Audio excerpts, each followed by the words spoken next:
Hello नमस्कार साथियों, आप सबों को फिर से अपना यूट्यूब चैनल माँ आशा ES पॉइंट में स्वागत है। मेरे साथियों, आज की इस वीडियो में मैं आपको क्लास 12th हिस्ट्री के चैप्टर 2 राजा किसान नगर के जितने भी मेन इंपॉर्टेंट पॉइंट हैं सबको बताने वाला हूँ।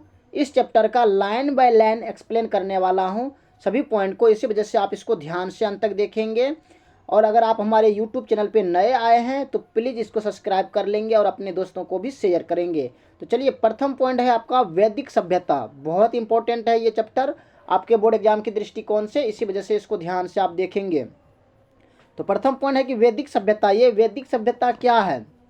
हड़प्पा सभ्यता के पतन के बाद वैदिक सभ्यता आई। देखिए, इससे पहले चैप्टर 1 में हमने हड़प्पा सभ्यता के विषय में जाने कि हड़प्पा सभ्यता क्या है ना, इसके विषय में पूरा हमने एक वीडियो बनाए हुए हैं। अगर आपने वो वीडियो नहीं देखे हैं तो वो वीडियो भी आप जाकर के देखें, चैप्टर 1 कंप्लीट करें और उसके बाद ये वीडियो भी देखिए। हड़प्पा सभ्यता के पतन के बाद वैदिक सभ्यता आई और वैदिक सभ्यता आर्यों के द्वारा बनाई गई सभ्यता थी। और ये जो है ना वैदिक सभ्यता, ये आर्यों के द्वारा बनाई गई सभ्यता थी।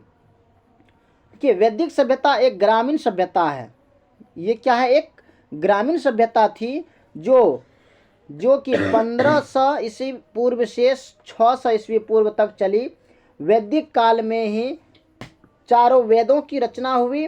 वैदिक सभ्यता के बाद महाजनपद काल आया। इस समय नए नगरों का विकास हुआ। कहते हैं कि वैदिक सभ्यता जो है ना, यह एक ग्रामीण सभ्यता है। आपसे क्वेश्चन करेगा कि वैदिक सभ्यता कैसी सभ्यता है, तो ग्रामीण सभ्यता थी जो कि 1500 ईसा पूर्व से 600 ईसा पूर्व तक चली। ये 1500 ईसा पूर्व से लेकर के 600 ईसा पूर्व तक चली, ये इसका समय अवधि हुआ। वैदिक काल में ही चारों वेद, जो हम कहते हैं ना कि चार वेद है, ऋग्वेद, यजुर्वेद, सामवेद, अथर्ववेद, ये सभी वेदों की रचना हुई। वैदिक सभ्यता के बाद महाजनपद काल आया। इस समय नए नगरों का विकास हुआ। अब चार वेद में कौन कौन सा है इसका आप ध्यान रखेंगे, इस पॉइंट को नोट करेंगे, याद करेंगे। चार वेद, प्रथम है ऋग्वेद, दूसरा है यजुर्वेद, तीसरा है सामवेद और चौथा है अथर्ववेद। आपसे क्वेश्चन करेगा कि वेदों की संख्या कितनी है, तो चार वेदों की संख्या है और ये चारों पॉइंट वहाँ लिखना है। अब 6ठी शताब्दी ईसा पूर्व एक परिवर्तनकारी काल, यानी कि 6ठी शताब्दी ईसा पूर्व जो है एक परिवर्तनकाली काल आया। तो कैसे आया, तो चलिए उसके विषय में जानता हूँ। देखिए, भारतीय संस्कृति, प्रारंभिक भारतीय इतिहास में 6ठी शताब्दी ईसा पूर्व को एक अहम बदलावकारी काल मानते हैं। इसका कारण आरंभिक राज्यों व नगरों का विकास है। लोहे के बढ़ते प्रयोग और सिक्कों का प्रचलन है। इसी समय में बौद्ध तथा जैन सहित भिन्न भिन्न दार्शनिकों विचारधाराओं का विकास हुआ। बौद्ध एवं जैन धर्म के प्रारंभिक ग्रंथों में महाजनपद नाम से 16 राज्यों का जिक्र किया गया है। कहते हैं कि महाजनपद के नाम से 16 राज्यों का जिक्र किया गया है। 6ठी शताब्दी ईसा पूर्व कृषि के लिए परिवर्तन काल माना जाता है। इस काल में लोहे के हल का प्रयोग हुआ जिससे कठोर जमीन को जोतना आसान हुआ। इस काल में धान के पौधे का रोपण हुआ, यानी कि इसी काल में हमको हलों के विषय में जानकारी मिला। उसके बाद धान के पौधे उगाने के विषय में जानकारी मिला और इससे फसलों की उपज बढ़ाने में भी मुझे जानकारी मिला इसी शताब्दी के अंतर्गत। अब है जनपद और महाजनपद क्या है, बहुत इंपॉर्टेंट पॉइंट है। तो ऋग्वेदिक युग में राज्यों को जन कहा जाता था। ऋग्वेदिक युग जो था उसमें राज्यों को जन कहा जाता था तथा उत्तर वैदिक युग में राज्य को जनपद कहा जाता था। क्लियर हो गया। अब नेक्स्ट है कि 6वीं शताब्दी ईसा पूर्व में देश के राजनीतिक क्षितिज पर जिन विभिन्न राज्यों का अस्तित्व दिखाई देता था उन्हें महाजनपद की संज्ञा दी गई है। कहते हैं कि 6वीं यानी कि 6ठी शताब्दी ईसा पूर्व में देश के राजनीतिक क्षितिज पर जिन विभिन्न राज्यों का अस्तित्व, यानी कि उस समय जो राज्यों का अस्तित्व दिखाई देता था उन्हें महाजनपद की संज्ञा, यानी कि उसका नाम महाजनपद पड़ा। इस समय के विभिन्न महाजनपदों का उल्लेख बौद्ध ग्रंथ के अगुंतर निकाय एवं जैन धर्म के ग्रंथ भगवती सूत्र में हुआ। इसमें अगुंतर निकाय की सूची को अधिक विश्वसनीय और प्रमाणित किया गया है। बौद्ध एवं जैन धर्म के प्रारंभिक ग्रंथों में महाजनपद नाम से 16 राज्यों का जिक्र मिलता है। हालांकि महाजनपदों के नाम की तालिका इन ग्रंथों में एक बराबर नहीं है, किंतु वज्जी हो गया, मगध हो गया, कौशल, कुरु, पंचाल, गंधार और अवंती जैसे नाम अक्सर मिलते हैं। इससे यह स्पष्ट है कि उक्त महाजनपद सबसे अहम महाजनपदों में गिने जाते होंगे। अधिकांश महाजनपदों पर राजा का शासन था। कहते हैं कि अधिकांश महाजनपदों पर राजा का शासन था, लेकिन गण और संघ के नाम से राज्यों के लोगे का समूह शासन करता था। हर जनपद की राजधानी होती थी जिसे किले से घेरा जाता था। किलेबद्ध राजधानियों के रख रखाव और प्रारंभिक सेनाओं और नौकरशाही के लिए अधिक धन की जरूरत थी। शासक किसानों और व्यापारियों से एक वसूलते थे, यानी कि कर वसूलते थे। ऐसा हो सकता है कि पड़ोसी राज्यों को लूट कर धन इकट्ठा किया जाता हो, ऐसा भी हो सकता है। धीरे धीरे कुछ राज्य अस्थायी सेना और नौकरशाही रखने लगा। धीरे धीरे क्या हुआ, जैसे राज्य विकसित होते गए और उन्होंने खुद अपना सेना तैयार किया और वहाँ पे खुद एक राजा को बनाया गया। अब जानेंगे गण और संघ क्या है।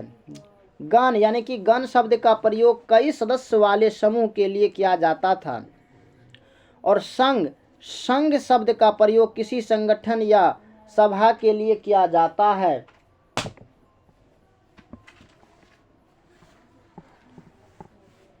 गण या संघ में कई शासक होते हैं। कहते हैं गण या संघ उसी को बोला जाता है। गण या संघ में कई शासक होते हैं। कभी कभी लोग एक साथ शासन करते थे। सभाओं में वाद विवाद के जरिए निर्णय लिया जाता था। गणों की सभाओं में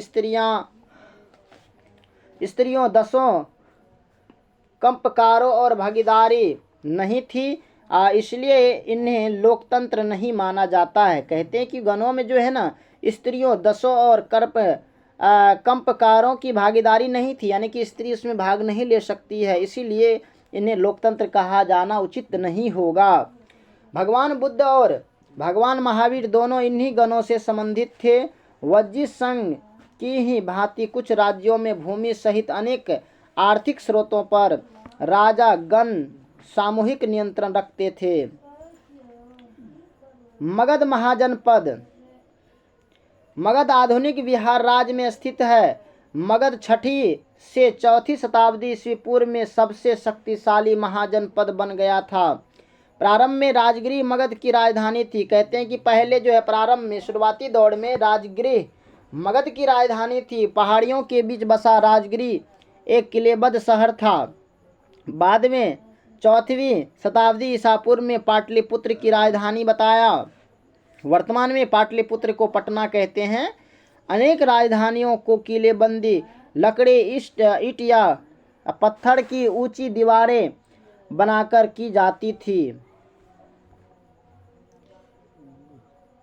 कौशाम्बी से किले की दीवार के साक्ष्य मिले हैं। बहुत इंपॉर्टेंट क्वेश्चन है, आपसे क्वेश्चन करेगा कि किस स्थान से किले की दीवार के साक्ष्य मिले हैं, तो कौशाम्बी से। डॉक्टर हेमचंद्र राय चौधरी ने मगध के बारे में कुछ इस प्रकार बताया है, और मगध के बारे में बताने वाले का नाम क्या है, डॉक्टर हेमचंद्र राय। मगध का प्रारंभिक इतिहास हर्यक कुल।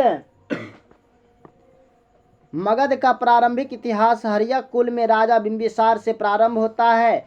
मगध को इन्होंने दिग्विजय और उत्कर्ष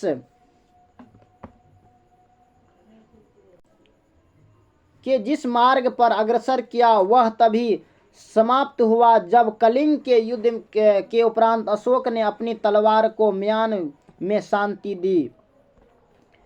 अब है मगध महाजनपद तथा समृद्ध क्यों था, यानी कि मगध महाजनपद इतना समृद्ध क्यों था और शक्तिशाली महाजनपद बनने के कारण क्या थे, इसके विषय में हम जानेंगे।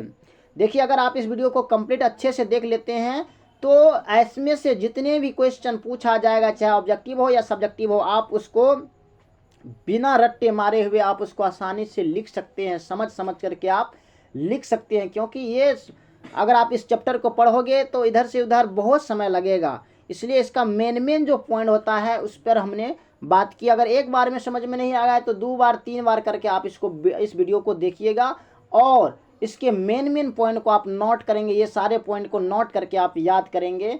यकीन मानिए आप इस चैप्टर से एक भी क्वेश्चन आपको छूटने वाला नहीं है। तो देखिए, ये प्राकृतिक रूप से सुरक्षित था। ये मगध महाजनपद ये प्राकृतिक रूप से सुरक्षित था। इन महाजनपद के इर्द गिर्द यानी कि चारों ओर पहाड़ियाँ थी जो प्राकृतिक रूप से इसकी रक्षा करती थी। एक कारण तो ये हो गया। दूसरा, यहाँ उपजाऊ भूमि थी। गंगा और सोन नदी के पानी से सिंचाई के साधन उपलब्ध थे, जिसके कारण यहाँ फसल अच्छी होती थी। तीसरा था कि यहाँ की जनसंख्या और जनपदों से अधिक थी। जंगलों में हाथी उपलब्ध थे। जंगल में हाथी पाए जाते थे जो कि सेना के बहुत काम आते हैं। बताइए, सैनिक तैयार करने के लिए तो हाथी तो चाहिए ना, और इन जंगलों में हाथी भी मिलता था। योग्य तथा महत्वाकांक्षी शासक थे, और यहाँ का जो शासक था वो हिष्ट पुष्ट रहता था, योग्य रहता था। मगध के राजा बहुत योग्य और शक्तिशाली थे। गंगा और सोन नदी के पानी में सिंचाई होती थी, जिससे व्यापार में वृद्धि होती थी। लोहे की खदानें थी, जिससे सेना के हथियार बनाए जाते थे। देखिए, सबसे इम्पोर्टेंट बात यहाँ है कि यहाँ लोहे की खजाना था और वहाँ से हथियार बनाना बहुत आसान था। वहाँ से यहाँ के राजा लोग क्या करते थे, हथियार बनाते थे। अब बताइए, जिस सैनिक के पास अगर हथियार ही नहीं होगा तो फिर वो युद्ध कैसे करेगा। यहाँ तो उसका मेन हथियार तैयार किया जाता था। कोई भी राजा अगर इस पर अटैक करता था तो इसको ये मुकाबला कर लेते थे अपने सैनिकों के द्वारा, अपने हथियारों के द्वारा। और बाकी इसका जो बाउंड्री बना हुआ था ये तो प्राकृतिक रूप से चारों ओर से पहाड़ ही पहाड़ घिरा हुआ था। तो पहाड़ से अगर कोई भी बाहर से अगर आक्रमणकारी आएंगे तो बताइए, यहाँ पे पहाड़ है और बीच में नदियाँ हैं, तो सबसे पहले तो उसको डर लगेगा कि पहाड़ी पे चढ़ेंगे, उसके बाद फिर नदियाँ टपता, तब जा कर के इन राजाओं पर हमला करता। लेकिन इतना करना तो सबके बस की बात नहीं है और इतना आसान भी तो नहीं है ना। तब तक में ये राजा सोए थोड़ो रहते, तो ये अपना तैयारी करते। इसी वजह से ये इतना समृद्ध शक्तिशाली बना हुआ था। लेकिन आरंभिक जैन और बौद्ध लेखकों ने मगध की प्रसिद्धि का कारण विभिन्न शासकों तथा उनकी नीतियों को बताया है। जैसे और कुछ व्यक्ति जैसे जैन और बुद्ध, महावीर बुद्ध जी ने उन्होंने कहा है कि यहाँ जो है ना, यहाँ का शासक बहुत शक्तिशाली होता था, बुद्धिजीवी होता था। इसी वजह से ये इतना दिन सुरक्षित रहा। जैसे बिंबिसार हो गया, अजातशत्रु हो गया और महापद मनंत जैसे प्रसिद्ध राजा अत्यंत महत्वाकांक्षी शासक थे और इनके मंत्री उनकी नीतियां लागू करते थे और इसके मंत्री भी बहुत ही योग्यता वाले थे। अब नेक्स्ट है कि एक आरंभिक राज जैसे मौर्य साम्राज्य के बारे में कुछ जानेंगे। तो मगध के विकास के साथ साथ मौर्य साम्राज्य का उदय हुआ। मगध के विकास के साथ साथ मौर्य साम्राज्य का उदय हुआ। ये काल क्या है, 321 से लेकर के 185 ईसा पूर्व, बिफोर क्राइस्ट, बीसी है ना, इससे पहले हमने बताए थे। मौर्य साम्राज्य की स्थापना चंद्रगुप्त मौर्य ने किया था। बहुत इंपॉर्टेंट क्वेश्चन है, आप इसको नोट कर लेंगे। मौर्य साम्राज्य की स्थापना चंद्रगुप्त मौर्य ने 321 ईसा पूर्व में की थी, जो कि पश्चिम में अफगानिस्तान और बलूचिस्तान तक फैला हुआ। ये जो है अफगानिस्तान से लेकर के बलूचिस्तान तक फैला हुआ था। अब चलिए जानते हैं मौर्य साम्राज्य के बारे में थोड़ा सा। तो मौर्य सम्राट चंद्रगुप्त मौर्य का जन्म 340 ईस्वी पूर्व में पटना के बिहार जिले में हुआ था। भारत के प्रथम हिंदू सम्राट थे और ये भारत के प्रथम हिंदू सम्राट थे। इन्होंने मौर्य साम्राज्य की स्थापना की थी। चंद्रगुप्त मौर्य के गुरु विष्णुगुप्त यानी कि कौटिल्य या चाणक्य थे। यानी कि विष्णुगुप्त उसी को कहा जाता है, कौटिल्य भी कहा जाता है और चाणक्य भी कहा जाता है थे। तो आपसे प्रश्न करेगा कि चंद्रगुप्त मौर्य के गुरु कौन था, तो क्या हो जाएगा, कौटिल्य या चाणक्य दिया रहेगा। तो चाहे कौटिल्य दिया रहेगा या चाणक्य दिया रहेगा या विष्णुगुप्त दिया रहेगा, तो इसका मतलब यही हुआ चाणक्य। आपने चाणक्य नीति पढ़ा होगा। अब नेक्स्ट है मौर्य वंश के बारे में जानकारी के स्रोत। कैसे कैसे हमको जानकारी मिलता है कि मौर्य वंश था, ये राजा सच में था, कि इसके विषय में कैसे मुझे पता चलेगा। चलिए इसके विषय में थोड़ा जानते हैं। मूर्तिकला, समकालीन रचनाएं, मेगास्थनीज द्वारा लिखित इंडिका पुस्तक बहुत इंपॉर्टेंट है। कई बार क्वेश्चन पूछा गया कि इंडिका किसने लिखा, तो मेगास्थनीज ने लिखा। और मेगास्थनीज कौन थे, तो यूनानी यात्री थे, यानी कि वो राजदूत थे। तो चंद्रगुप्त मौर्य के दरबार में आए यूनानी राजदूत मंत्री द्वारा लिखी गई पुस्तक से जानकारी मिलता है। वही इंडिका से मुझे जानकारी मिलता है कि चंद्रगुप्त मौर्य वंश का मतलब सम्राट था। उसके मतलब जो जो मेन मेन राजा थे उसके विषय में जानकारी मिलता है। उसके बाद दूसरा बुक है अर्थशास्त्र, जो चाणक्य द्वारा लिखित है। इसके कुछ भागों की रचना कौटिल्य या चाणक्य ने की थी। इस पुस्तक में मौर्य शासकों के बारे में जानकारी मिलती है और इस पुस्तक से भी मौर्य शासकों के बारे में जानकारी प्राप्त होती है। देखिए, अगर अभी तक आपने हमारे YouTube चैनल को सब्सक्राइब नहीं किए हैं तो प्लीज़ एक बार फटाफट सब्सक्राइब कर लेंगे और अपने दोस्तों को भी शेयर कर लेंगे। आपको पता ही है कि एक वीडियो बनाने में कितने, अब तो जानते ही हैं, बाकी आपकी इच्छा। अब नेक्स्ट क्वेश्चन है कि जैन और बौद्ध पौराणिक ग्रंथों से, जैन ग्रंथ, बौद्ध ग्रंथ, पौराणिक ग्रंथों तथा और भी कई प्रकार के ग्रंथों से मौर्य साम्राज्य के बारे में जानकारी मिलती है। अब जानेंगे अशोक के स्तंभों से। तो अशोक द्वारा लिखवाए गए स्तंभों में भी मौर्य साम्राज्य के बारे में महत्वपूर्ण जानकारी मिलती है। अशोक क्या करते थे, एक स्तंभ यानी जिसको हम पिलर कहते हैं, उस पर लिखाता था अपने बारे में, या कुछ कुछ जो इम्पोर्टेंट बातें होते हैं ना, वो अपने स्तंभों पर वहाँ पे लिखवा देते थे। अशोक पहला सम्राट था जिसके अधिकारियों और प्रजा के लिए संदेश प्राकृतिक पत्थरों और पॉलिश किए हुए स्तंभों पर लिखाए थे। नेक्स्ट है मौर्य साम्राज्य के प्रशासन। अब जानेंगे मौर्य साम्राज्य में कैसा प्रशासन था, वहाँ की व्यवस्थाएं कैसी थी। तो मौर्य साम्राज्य के 5 प्रमुख राजनीतिक केंद्र थे।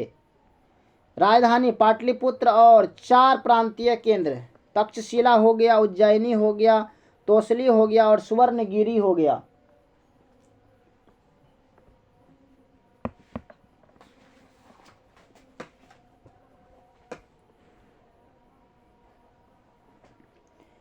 इन सब का उल्लेख अशोक के अभिलेखों में किया जाता है। पश्चिम में पाक से आंध्र प्रदेश, उड़ीसा और उत्तराखंड तक हर स्थान पर एक जैसे संदेश उत्कीर्ण किए गए थे। ऐसा माना जाता है कि इस साम्राज्य में हर जगह एक समान प्रशासनिक व्यवस्था नहीं रही होगी, क्योंकि अफगानिस्तान का पहाड़ी इलाका, दूसरी तरफ उड़ीसा तटवर्ती क्षेत्र। तक्षशिला और उज्जैनी दोनों लंबी दूरी वाले महत्वपूर्ण व्यापार मार्ग थे। कहते हैं तक्षशिला और उज्जैनी दोनों लंबी दूरी वाले महत्वपूर्ण व्यापार मार्ग थे, यानी कि इससे ही व्यापार होता था।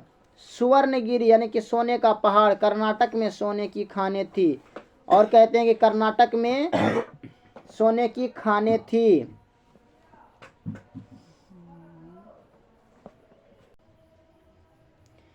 साम्राज्य के संचालन में भूमि और नदियों दोनों मार्गों से आवागमन बना रहना आवश्यक था। राजधानी से प्रांतों तक जाने में कई सप्ताह या महीने का समय लगता था। कहते हैं कि राजधानी से प्रांतों तक जाने में कई सप्ताह या महीने का समय लगता था। अब है सेना व्यवस्था। यहाँ की सेना व्यवस्था में थोड़ा जानेंगे।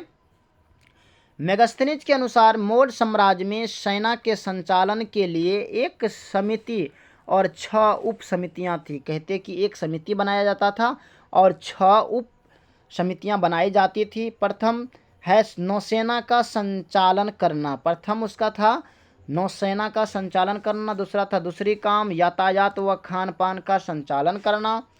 तीसरी का काम पैदल सैनिकों का संचालन करना। चौथी का काम था अश्वरोही का संचालन करना। 5वीं का काम था रथारोही का संचालन करना। और 6वीं का काम था हथियारों का संचालन करना। ये सबका अलग अलग काम दिया गया था। अब है अन्य उप समितियों का क्या क्या काम था, उसके विषय में थोड़ा जानते हैं। दूसरी उपसमिति का दायित्व विभिन्न प्रकार का था, जैसे उपकरणों को ढोने के लिए बैलगाड़ी की व्यवस्था करना, सैनिकों के लिए भोजन की व्यवस्था करना, जानवरों के लिए चारे की व्यवस्था करना तथा सैनिकों की देखभाल करने के लिए सेवकों और शिल्पकारों की नियुक्ति करना। ये सब उप समितियों का काम था। चलिए अब जानेंगे थोड़ा सा मेगास्थनीज के विषय में। मेगास्थनीज कौन था? तो मेगास्थनीज यूनान का राजदूत, एक महान इतिहासकार था। ये जो मेगास्थनीज है यह यूनान का राजदूत और एक महान इतिहासकार था। मेगास्थनीज ने एक पुस्तक लिखी थी जिसका नाम था इंडिका। इस पुस्तक में हमें मौर्य साम्राज्य की जानकारी मिलता है। मेगास्थनीज ने बताया कि मौर्य साम्राज्य में सेना के संचालन के लिए एक समिति और 6 उप समितियाँ थी। और इन्होंने ही बताया है कि मौर्य साम्राज्य में जो है ना, सेना के संचालन के लिए एक समिति का गठन किया गया था और 6 उप समितियों का गठन किया गया था।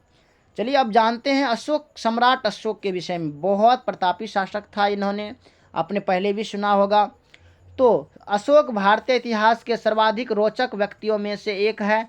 अशोक की पहचान 1830 ईस्वी के दशक में हुई, जब ईस्ट इंडिया कंपनी के एक अधिकारी जेम्स प्रिंसेप ने ब्राह्मणी और खरोष्टी लिपि का अर्थ निकाला। अशोक के अभिलेख प्राकृत में हैं, जबकि पश्चिमोत्तर से मिले आरमाइक और यूनानी भाषा में हैं। प्राकृत के अधिकांश अभिलेख ब्राह्मणी लिपि में लिखे गए थे, जबकि पश्चिमोत्तर के कुछ अभिलेख खरोष्टी में लिखे गए हैं। आरामाइक और यूनानी लिपियों का प्रयोग अफगानिस्तान में मिले अभिलेखों में किया जाता था। इन लिपियों का उपयोग सबसे आरंभिक अभिलेखों और सिक्कों में किया गया है। प्रिंसेप को पता चलता है कि कुछ अधिकांश अभिलेखों और सिक्कों पर प्रियदर्शी यानी मनोहर मुखाकृति वाले राजा का नाम लिखा है। कुछ अभिलेखों पर राजा का नाम अशोक भी लिखा है। अशोक ने कलिंग के युद्ध के बाद युद्ध का परित्याग किया तथा धम्म विजय की नीति को अभिलेखों पर खुदवाया ताकि उसके वंशज भी युद्ध न करे। अब है ब्राह्मणी और खरोष्टी लिपि का अर्थ क्या होता है? तो 1830 ईस्वी में ईस्ट इंडिया कंपनी के एक अधिकारी जेम्स प्रिंसेप ने ब्राह्मणी और खरोष्टी लिपियों का अर्थ निकाला था। ब्राह्मणी और खरोष्टी लिपियों का प्रयोग शुरू के अभिलेखों और सिक्कों पर किया जाता था। जेम्स प्रिंसेप को यह बात पता चल गई कि अधिकतर अभिलेखों और सिक्कों पर प्रियदर्शी राजा का नाम लिखा था। प्रियदर्शी यानी कि अशोक को 3 नामों से जाना जाता है। प्रियदर्शी, प्रियदर्शी, प्रियदर्शी का मतलब होता है मनोहर मुखाकृति वाला राजा, अर्थात जिसका मुंह सुंदर हो, ऐसा राजा। खरोष्टी लिपि को कैसे पढ़ा गया? अब आपके मन में सवाल चलता होगा कि खरोष्टी लिपि को आखिर कैसे पढ़ा होगा।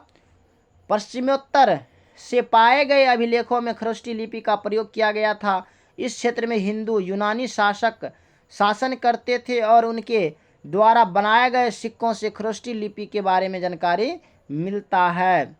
उनके द्वारा बनाए गए सिक्कों में राजाओं के नाम यूनानी और खरोष्टी में लिखे गए थे। यूनानी भाषा पढ़ने वाले यूरोपीय विद्वानों में अक्षरों का मेल किया।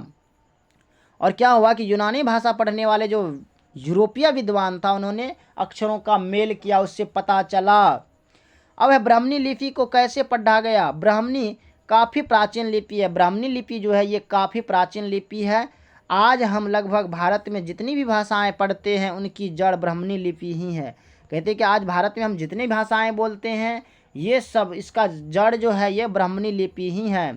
18वीं सदी में यूरोपीय विद्वानों ने भारत के पंडितों की मदद से बंगाली और देवनागरी लिपि में बहुत सारी पांडुलिपियां पढ़ी और अक्षरों को प्राचीन अक्षरों से मेल करने का प्रयास किया। कई दशकों के बाद जेम्स प्रिंसेप ने अशोक के समय की ब्राह्मणी लिपि का 1838 ईस्वी में अर्थ निकाला। सिक्के किस प्रकार के होते थे? अब उस समय के सिक्के किस प्रकार के होते थे उसके विषय में जानेंगे। तो व्यापार करने के लिए सिक्कों का प्रयोग किया जाता था। उस समय जो है व्यापार करने के लिए सिक्कों का प्रयोग किया जाता था। चांदी और तांबे के आहत सिक्के यानी कि 6वीं शताब्दी ईसा पूर्व सबसे पहले प्रयोग किया गया था। चांदी और तांबे के आहत सिक्के सर्वप्रथम प्रयोग किया गया था। जिस समय खुदाई की जा रही थी तब यह सिक्के प्राप्त हुआ। जिस समय खुदाई किया जा रहा था उस समय ये सभी सिक्के प्राप्त हुआ।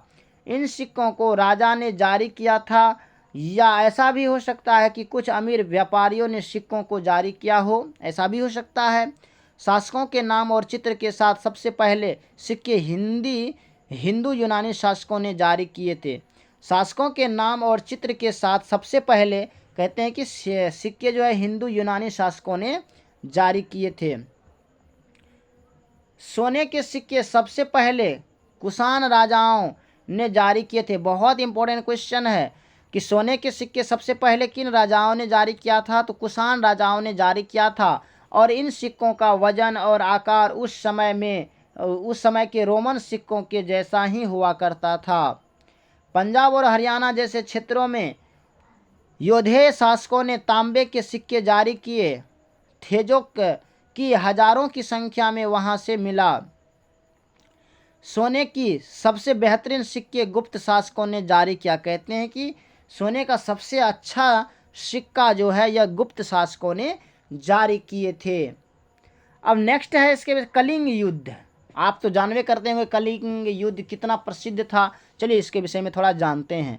तो अशोक के राज्यारोहण के 8 वर्ष पश्चात, यानी कि जब अशोक राजा बना उसके 8 वर्ष के बाद अर्थात 261 ईसा पूर्व में अशोक का कलिंग से युद्ध हुआ। कलिंग एक राज्य का नाम था, वहां से युद्ध हुआ। प्लिनी के अनुसार अशोक के राज्याभिषेक के बाद यह घटना है। प्लिनी के अनुसार कलिंग की सेना में 60,000 पैदल था और 1,000 घुड़सवार और 700 हाथी थी। ये किसके? कलिंग के सेना में अशोक की सेना अधिक शक्तिशाली थी। कलिंग के शासक ने वीरता से अशोक का सामना किया, किंतु लंबे युद्ध के बाद वह पराजित हो गया। 1.5 लाख सैनिक युद्ध में बंदी बनाए गए और कई लाख लोगों की भय से मृत्यु हो गई। अब सोचिए, 1.5 लाख सैनिक युद्ध में बंदी बनाए गए थे, तो सोचिए आप कितना मरा होगा उसमें। और कई लाख लोगों की भय से, और कई लाख लोग सिर्फ इस भय से मर गया। डॉक्टर हेमचंद्र राय चौधरी के अनुसार मगध का सम्राट बनने के बाद अशोक का यह प्रथम व अंतिम युद्ध था। इस युद्ध में अशोक के जीवन में अभूतपूर्व परिवर्तन किया। इसके साथ ही उसने प्रतिज्ञा की कि वह कभी शस्त्र का प्रयोग नहीं करेगा और शस्त्र के अनुसार प्रशासन चलाएगा, और वो शास्त्र के अनुसार से। और उन्होंने तभी से उसका भय, मतलब उसके जो है ना दिल पूरा दहल गया, और तभी से उन्होंने जो है ना प्रतिज्ञा किया कि अब मुझे कभी युद्ध नहीं करना और कभी मुझे शस्त्र नहीं उठाना। अब जितने भी शासन करेंगे वो शास्त्र के अनुसार से करेंगे, यानी कि कोई भी जीव जंतु का हत्या नहीं करेंगे, किसी से भी युद्ध नहीं करेंगे। अशोक का राजतत्व सिद्धांत। अब उसका सिद्धांत क्या था? तो कलिंग युद्ध के पश्चात अशोक ने शांति व मैत्री की नीति अपनाई। इसके बाद अशोक ने 2 आदेश जारी किए जो थौली और जोगढ़ नामक स्थान पर सुरक्षित है। इन आदेशों में लिखा गया है, सम्राट अशोक का आदेश है कि प्रजा के साथ पुत्रवत व्यवहार हो, जनता को प्यार किया जाए, अकारण लोगों को कारावास या दंड या यातना न दी जाए, जनता के साथ न्याय किया जाना चाहिए। तब तो इसे प्रियदर्शी कहा गया ना। तो यही है, इन्होंने पूरा साफ साफ कह दिया कि अब जो है सारे प्रजा को अपने पुत्र के समान मानना, उससे व्यवहार करना, सभी जनता को प्यार किया जाए। अकारण यानी कि किसी कारणवश के, या किसी को या दंड दे रहे हैं या यातना दे रहे हैं बिना कारण का, उसको बाहर निकाला जाए, जनता के साथ न्याय किया जाए। अब जानेंगे धम्म से अभिप्राय। धम्म से क्या अभिप्राय है? तो धम्म एक नियमावली। अशोक ने अपने अभिलेखों के माध्यम से धम्म का प्रचार किया। इसमें बड़ों के प्रति आदर था, सन्यासियों और ब्राह्मणों के प्रति उदारता, सेवकों और दासों के साथ उदार व्यवहार और दूसरे के धर्म और परंपराओं का आदर करना था। ये सब उसके सिद्धांत थे धर्म का। अशोक का धम्म। तो धम्म के सिद्धांत साधारण तथा सार्वभौमिक था। धम्म के माध्यम से लोगों का जीवन इस संसार में और इसके बाद में संसार में अच्छा रहेगा। अशोक का व्यक्तिगत वो धर्म था उसने अपने धर्म को किसी धर्म पर थोपने का प्रयास नहीं किया। उसने कहीं भी बौद्ध धर्म के तात्विक सिद्धांत, चार अड़ सत्य या अष्टांगिक मार्ग का प्रचार नहीं किया। उसने ऐसे नैतिक सिद्धांतों का प्रचार किया जो सभी धर्मों को मान्य हो। उसके धर्म के सिद्धांत व्यवहारिक एवं निषेधात्मक दो पहलू थे। अब है अशोक ने धम्म प्रचार के लिए क्या किया था। तो अशोक ने धम्म प्रचार के लिए एक विशेष अधिकारी वर्ग नियुक्त किया जिसे धम्म महामात्य कहा जाता था। उसने 13वें शिलालेख लिखा है कि मैंने सभी धार्मिक मतों के लिए धम्म महामात्य नियुक्त किए हैं। वे सभी धर्मों और धार्मिक संप्रदायों की देखभाल करेंगे। वह अधिकारी अलग अलग जगहों पर आते जाते रहते थे। उनको प्रचार कार्य के लिए वेतन दिया जाता था। उनका काम स्वामी, दास, धनी, गरीब, वृद्ध, युवाओं की सांसारिक और आकस्मिक आवश्यकताओं को पूरा करना था। नेक्स्ट पॉइंट है कि अशोक के धर्म की मुख्य विशेषताएं क्या क्या थी। कहते हैं कि अशोक के धर्म की मुख्य विशेषताएं क्या क्या थी। तो अशोक का धर्म एक नैतिक नियम या समान विचार संहिता थी। इसकी मुख्य विशेषताएं थी नैतिक जीवन व्यतीत करना, वासनाओं पर नियंत्रण रखना। नैतिक जीवन व्यतीत करने का आशय क्या है कि इस धर्म के अनुसार कहा गया कि मनुष्य को समान एवं सदाचारी तरीके से जीवन व्यतीत करना चाहिए। और वासनाओं पर नियंत्रण का आशय यह है कि इस धर्म के अनुसार बाहरी आडंबर और अपने वासनाओं पर नियंत्रण करने की बात कही गई है। दूसरे धर्मों का सम्मान करना, उसका ये भी सिद्धांत था, दूसरे धर्मों का सम्मान। अशोक के धर्म के अनुसार दूसरे धर्मों के प्रति सहिष्णुता रखना चाहिए। जीव जंतु को क्षति न पहुंचाना। अशोक के धर्म के अनुसार पशु पक्षियों, जीव जंतुओं की हत्या या उन्हें क्षति नहीं पहुंचाना।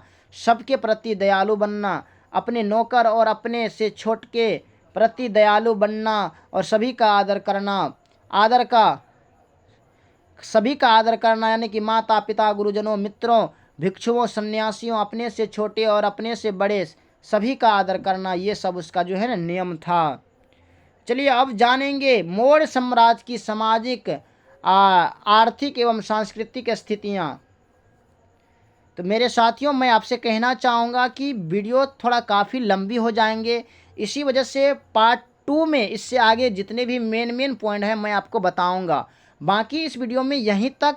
ये वीडियो आपको कैसा लगा आप हमें कमेंट में बताएंगे। अगर आपको थोड़ा सा भी हेल्प किया होगा तो आप हमारे चैनल को भी सब्सक्राइब करेंगे, लाइक करेंगे और अपने दोस्तों को भी शेयर करेंगे। बाकी फिर मिलते हैं आगे की वीडियो में। ये वीडियो आपको कैसा लगा आप ज़रूर हमें कमेंट में बताएंगे। बाकी so thanks very much, all the best. फिर मिलते हैं आगे की वीडियो में, तब तक के लिए जय हिंद।